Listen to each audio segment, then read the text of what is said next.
Hello there. Today I am making apple chips in my food dehydrator, and I'm going to show you how I do it.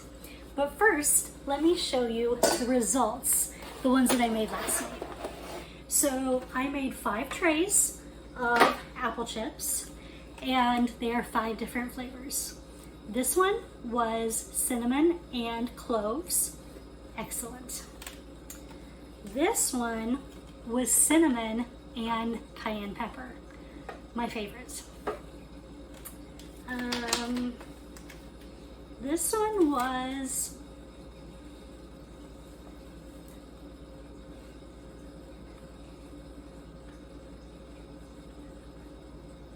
cinnamon and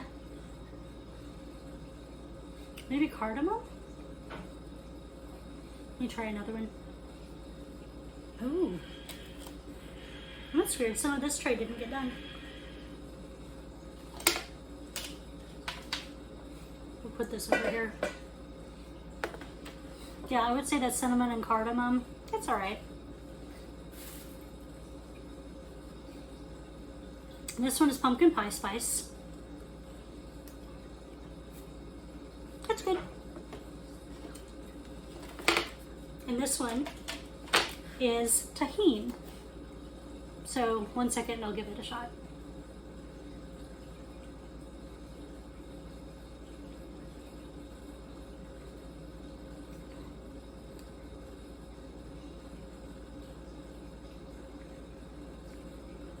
Good, but I like the cayenne better. Okay.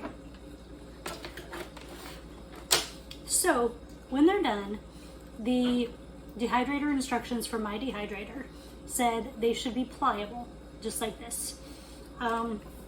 Sometimes I like mine more crispy, and you can do them longer if you feel the need, but that's the basics. That's the basic texture they want you to shoot for. So now I'm going to show you how exactly you make the apples. So I have this cool device that cores the apple, super helpful. And normally it also peels the apple, but as you can see, this part is broken. A piece fell off of it yesterday and I don't know how to fix it yet. So anyway, we're gonna use this to core your apple. Now, there are other ways to do it if you don't have one of these nifty devices, but I highly recommend buying one of these. They are amazing. You can just search for them under Apple Core, and they are wonderful. If you have the peeler set, it will peel the apple as well. Takes out the core, leaves you delicious rings that are the perfect size for making your apple slices.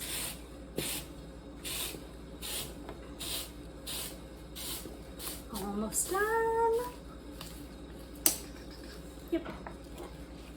And now you've got apple slices. Okay, so next we need a knife. And now we're just going to take the slices, cut them in half. So now we can see the insides, make sure they're good, and we can look, make sure we don't see any bad spots, and then we've got our apples ready to go. So now we need a solution of 1/2 lemon juice, 1/2 water. And these keep your apple from turning brown. So you're just gonna put the slices in. I put them in there until I'm ready to put them on the dehydrator tray.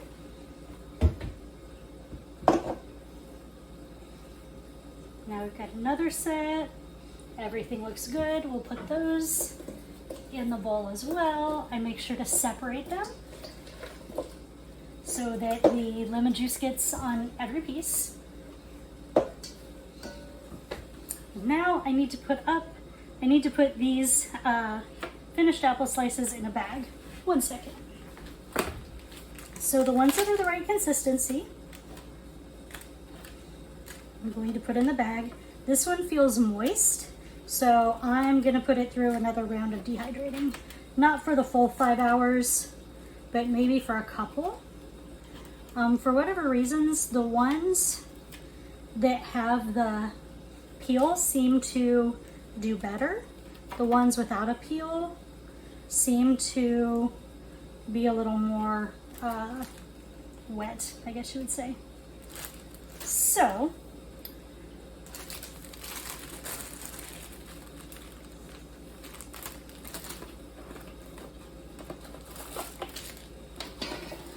I'm gonna take these apple slices, put them in the bag, checking each one to make sure it's the right texture first.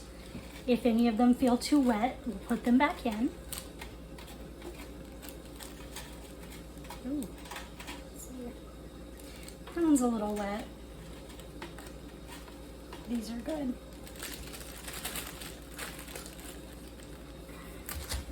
And now we have a free tray. So I'll show you how I lay them out and how I season them.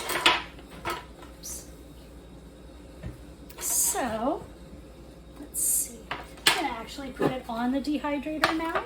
I usually do not, but I know you can see it there. So I'm just going to set the apple slices on here in a way that puts them in a layer, nothing on top of each other, but we want some space in between them for airflow. There we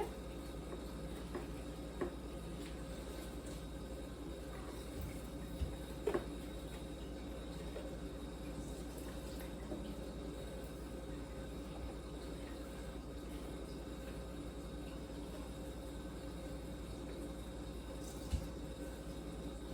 Okay, there we go. We have one tray of apples, and then to season them, you're going to choose the seasoning you want. Now, I'm going to take the seasoning that I like the best, which was the cayenne and cinnamon, and I'm just going to take the spices and, ooh, there's a little piece of apple. I'm just going to sprinkle some on the top. Not too much, not too little, especially with the cayenne, not too much. And then the cinnamon. If I wanted to be really precise, I could always rub the seasonings onto them, but I don't care that much. And now I'm going to put the lid on the dehydrator. I'm going to cook them for 5 hours at 140 degrees. And then you'll get absolutely wonderful apple slices like these. Tell me if you can think of any other very cool seasoning combos to go on our amazing apples. And if you try this, tell me how it goes. See you later.